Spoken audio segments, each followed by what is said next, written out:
शेतकऱ्यांसाठी आनंदाची बातमी। आजपासून पीक विम्याचा दुसरा टप्पा 19,000 रुपये या बँक खात्यामध्ये पीक विम्याचे पैसे तर जमा होण्यास सुरुवात झालेली आहे। आताची सर्वात मोठी अपडेट, ज्यांना कोणाला पैसे आले नसतील तर तक्रार करा आणि पीक विम्याचे पैसे मिळवा।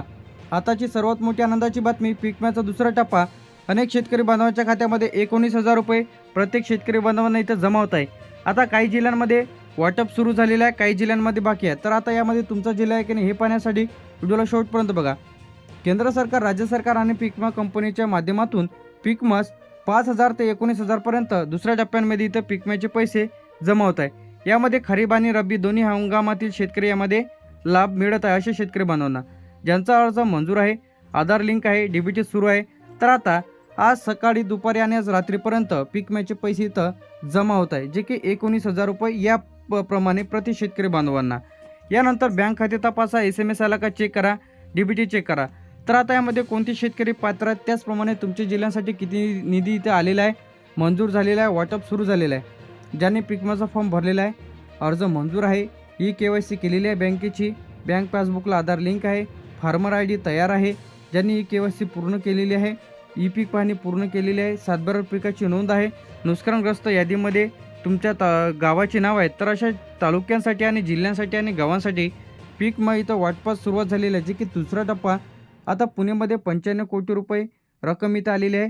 1,85,000 शेतकरी बांधवांना पीक विमा वाटप सुरू झालेलं आहे। नाशिकमध्ये 110 कोटी रुपये इथं आलेले आहे। 2,10,000 शेतकरी बांधवांच्या खात्यामध्ये पीक विम्याचे पैसे जमा होत आहे। अहमदनगरमध्ये 120 कोटी रुपये इथं आलेले आहे। 2,35,000 शेतकरी बांधवांना दुसरा टप्पा जमा होत आहे। सोलापूरमध्ये 105 कोटी रुपये इथं आलेले आहे। 2 लाख शेतकरी बांधवांना डीबीटीद्वारे पैसे इथं येत आहे। सातारामध्ये 60 कोटी जे काही निधी इथं आलेला आहे। 1,15,000 शेतकरी बांधवांच्या खात्यामध्ये पैसे इथं येत आहे। सांगलीमध्ये 58 कोटी रुपयाचा पीक विमा आलेला आहे। 1,08,000 शेतकरी बांधवांच्या खात्यामध्ये प्रक्रिया इथं सुरू आहे, लवकरच पीक विमा जमा होईल। कोल्हापूरमध्ये 52 कोटी रुपये इथं आलेले आहे। किती? 52 कोटी। 96,000 शेतकरी बांधवांना लवकरच वाटप इथं होणार आहे। यानंतर येते आपलं छत्रपती संभाजीनगर। आता छत्रपती संभाजीनगरमध्ये 90 कोटी रुपये इथं आलेले आहे। 1,75,000 शेतकरी पात्र आहेत, दुसरा टप्पा सुरू झालेला आहे। जालन्यामध्ये 70 कोटी रुपये इथं आलेले आहे। 1,32,000 शेतकरी बांधवांच्या खात्यामध्ये पैसे जमा होण्यास सुरुवात झालेली आहे। बीडमध्ये 115 कोटी आलेले आहे। 2,42,000 शेतकरी बांधवांना मोठे म्हणजे प्रमाणामध्ये पैसे इथं जमा होत आहे। बीडमध्ये येते आपलं 115 कोटी रुपये। तर यामध्ये जे काही इथं आहे वाटप देखील सुरू झालेलं आहे, बीड आपण बघितलं होतं। यानंतर इथे परभणीमध्ये 75 कोटी रुपये इथं आलेले आहे। 1,40,000 शेतकरी बांधवांची प्रक्रिया इथं सुरू आहे, लवकरच पीक विमा जमा होईल। हिंगोलीमध्ये 48 कोटी रुपये इथं आलेले आहे। 88,000 शेतकरी बांधवांना मंजूर होऊन वाटप लवकरच सुरू होईल। नांदेडमध्ये 95 कोटी रुपये इथं आलेले आहे। 1,95,000 शेतकरी बांधवांना डीबीटी सुरू झालेले आहेत, तर लगेच खाते तपासा तुम्ही। लातूरमध्ये 82 कोटी रुपये इथं आलेले आहे। 1,56,000 शेतकरी बांधवांच्या खात्यामध्ये पैसे जमा होत आहे। धाराशिवमध्ये 66 कोटी रुपये इथं आलेले आहे। 1,22,000 शेतकरी बांधवांना पुढील यादी इथं यायची राहिलेली आहे, तर लवकरच जमा होईल। बुलढाणामध्ये 88 कोटी रुपये इथं आलेले आहे। 1,65,000 शेतकरी बांधवांना दुसरा टप्पा जमा होण्यास सुरुवात। अकोल्यामध्ये 72 कोटी रुपये इथं आलेले आहे। 1,30,000 शेतकरी बांधवांची प्रक्रिया इथं सुरू आहे, लवकरच जमा होईल। अमरावतीमध्ये 92 कोटी रुपये इथं आलेले आहे। 1,82,000 शेतकरी बांधवांच्या खात्यामध्ये पैसे जमा होत आहे। यवतमाळमध्ये 130 कोटी रुपये इथं आलेले आहे।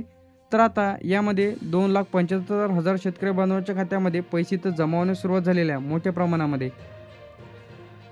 यानंतर इथे वाशिम 44 कोटी रुपये इथं आलेले आहे। 82,000 शेतकरी पात्र आहेत, लवकरच वाटप इथं सुरू होणार आहे, वाटप व्हायचं राहिलेलं आहे। वर्ध्यामध्ये 40 कोटी रुपये इथं आलेले आहे। 74,000 शेतकरी पात्र आहेत, मंजुरी टप्प्यामध्ये आहे, लवकरच मंजूर होणार आहे। नागपूरमध्ये 55 कोटी रुपये इथं आलेले आहे। 1,02,000 शेतकरी बांधवांच्या खात्यामध्ये पैसे इथं जमा होत आहे, वाटप सुरू झालेलं आहे। भंडारामध्ये 28 कोटी रुपये इथं आलेले आहे।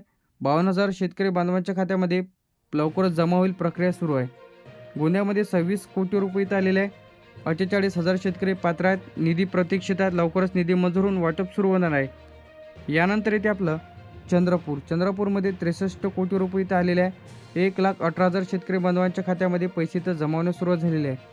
गडचिरोलीमध्ये 34 कोटी रुपये इथं आलेले आहे। 61,000 शेतकरी पात्र आहे, पुढील टप्प्यांमध्ये पीक विमा इथं मिळेल। धुळेमध्ये 46 कोटी रुपये इथं आलेले आहे. 86,000 शेतकरी पात्र आहेत. वाटप सुरू झालेलं आहे. नंदुरबारमध्ये 38 कोटी रुपये इथं आलेले आहे. 72,000 शेतकरी बांधवांच्या खात्यामध्ये लवकर जमा होईल, प्रक्रिया सुरू आहे. जळगावमध्ये 86 कोटी रुपये इथं आलेले आहे. 1,62,000 शेतकरी बांधवांना दुसरा टप्पा जमावण्यास सुरुवात. पालघरमध्ये 24 कोटी रुपये इथं आलेले आहे. 45,000 शेतकरी बांधवांच्या खात्यामध्ये लवकरच डीबीटीद्वारे पैसे इथं येणार आहे. ठाणेमध्ये 18 कोटी रुपये 34,000 शेतकरी बांधव पात्र प्रतीक्षेत आहे, लवकरच जमा होईल. रायगडमध्ये 20 कोटी रुपये इथं आलेले आहे. 38,000 शेतकरी बांधवांना पुढील यादीमध्ये पीक इथं मिळणार आहे. रत्नागिरीमध्ये 16 कोटी रुपये इथं आलेले आहे. 30,000 शेतकरी पात्र आहेत, प्रक्रिया सुरू आहे. सिंधुदुर्गमध्ये 12 कोटी रुपये इथं आलेले आहे. 24,000 शेतकरी बांधवांना लवकरच वाटप इथं होणार आहे. आता राज्यभरामधील जे काही दुसरा टप्पा लवकरच शेतकरी बांधवांना पुढील लवकरच पूर्ण इथं होणार आहे.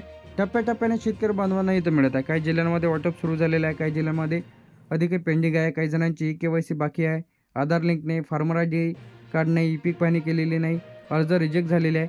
आता पीक विमा मिळवण्यासाठी तुम्हाला काय करायचं, ही 10 कामे करायची आहे तुम्हाला, जर तुम्हाला पीक विमा पाहिजे असेल तर. आता यामध्ये 10 कामे कोणतीही 10 कामे केली तरच तुम्हाला पीक विमा मिळणार आहे. पहिलं जे यामध्ये ई-पीक पाहणी करणे आवश्यक आहे. जर ई-पीक पाहणी केलेली नाही तर तुमचे पैसे तर अडकणार आहे. दुसरं जे यामध्ये आहे फार्मर ID. जर तुम्ही अधिक तुमची फार्मर ID तयार केलेली नसेल तर तुम्हाला पीक विमा भरपाई मिळण्यास अडचण जाऊ शकते आणि पीक विमासुद्धा फॉर्म भरता येणार नाही. तर लगेच तुम्ही तुमची फार्मर ID तयार करून घ्या. यानंतर इथे बँक खाते आधारशी लिंक असणे आवश्यक आहे. जर डीबीटीद्वारे तुमचे जे काही खात्यामध्ये इथं पैसे आहेत ते इथं जमा केले जाते तर ते तुम्हाला चेक करणे आवश्यक आहे. यानंतर येते e-KYC. आता तुम्ही जर तुमच्या बँकेची e-KYC केलेली नाही तर तुमचे पीक विम्याचे पैसे इथं अडकणार आहे. कोणत्याच प्रकारचे पैसे तुम्हाला इथं येणार नाही. बँक खाते ॲक्टिव्ह. जर तुमचे खाते किंवा तुमचा बरेच दिवसांपासून व्यवहार नाही तर अशांनी लगेच तुम्ही तुमचं खातं बंद असेल तर ॲक्टिव्ह करून घ्यायचं आहे, इनॲक्टिव्ह असेल तर. यानंतर इथे आपलं अर्ज अप्रूव्हल आहे का. तर आता पीक विम्याच्या ऑफिशियल पेजवरती जाऊन तुम्ही चेक करून घ्या की तुमचा जो काही अर्ज आहे रिजेक्ट आहे, पेंडिंग आहे की अप्रूव्हल नाही आहे. तर यासाठी एक हेल्पलाईन नंबर देतो 14447. तर यावरती लगेच कॉल करा आणि संपूर्ण माहिती घ्या. आता 7/12 पिकाची नोंद.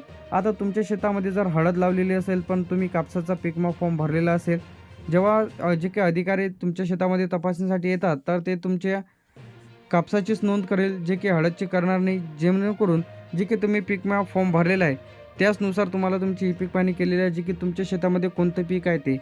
यानंतर इथे 8 नंबरला 72 तासाच्या तुम्हाला तक्रार करायची आहे. आता आज पाऊस पडला, आज सोमवार आहे, तर तुम्हाला आज सकाळी 8 वाजता पाऊस झाला समजा 8 ते 10च्या दरम्यान, तर तेव्हापासून 72 तासाच्या आत तुम्हाला तुमची तक्रार करायची आहे.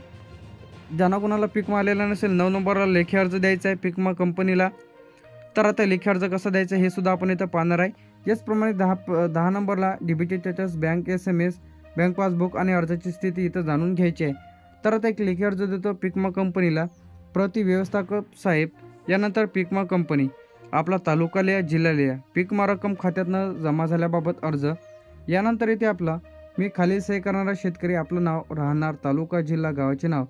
मी खरीप रब्बी पीक विमा फॉर्म भरलेला असून तरी देखील माझ्या खात्यामध्ये अर्ज मंजूर असूनही तरी देखील माझ्या खात्यामध्ये पीक विम्याची रक्कम अद्याप जमा झालेली नाही. यानंतर माझी माहिती खालीलप्रमाणे आहे. शेतकऱ्यांचे नाव, गाव, तालुका, जिल्हा, मोबाईल नंबर, आधार नंबर, बँकेचे खाते नंबर, पीक विमा अर्ज क्रमांक, जे की तुम्हाला आपल्या पीक विमा फॉर्म भरलेल्यावरती बघायला मिळेल. पिकाचे नाव कोणते आहे, सोयाबीन आहे, कापूस आहे, तूर आहे, जे काय असेल ते टाकायचे आहे. तरी माझ्या अर्जाची तपासणी करून लवकरात लवकर पीक विम्याची रक्कम जमा करण्यात यावी ही नम्र विनंती. आता यासोबत तुम्हाला जोडून द्यायचे कागदपत्र. तर आता अर्जासोबत आधार कार्डची झेरॉक्स, बँक पासबुकची झेरॉक्स, पीक विम्याची प्रत 30/7/8, ई-पीक पाहणी केलेल्याची प्रत, फार्मर ID, मोबाईल नंबर. तर आता त्याचप्रमाणे हा जो हेल्पलाईन नंबर दिलेला आहे यावरती लगेच कॉल करा आणि पीक विमा संदर्भात माहिती घ्या. आता पीक विमा वाटप जी काही आजपासून सुरुवात झालेली आहे, तर असं नाही की सर्व जिल्ह्यात एकाच पिढी इथे येणार आहे. टप्प्याटप्प्याने पीक विम्याचे पैसे जमावण्यास सुरुवात झालेली आहे. ज्यांना कोणाला आलेलं नसेल तर लगेच तक्रार करा, लेखी अर्ज द्या. लेखी अर्ज हे तुमच्या तालुक्याच्या ठिकाणी इथं द्यायचं आहे. पीक विमा ऑफिस तिथं राहते, तिथून देऊन द्यायचं आहे.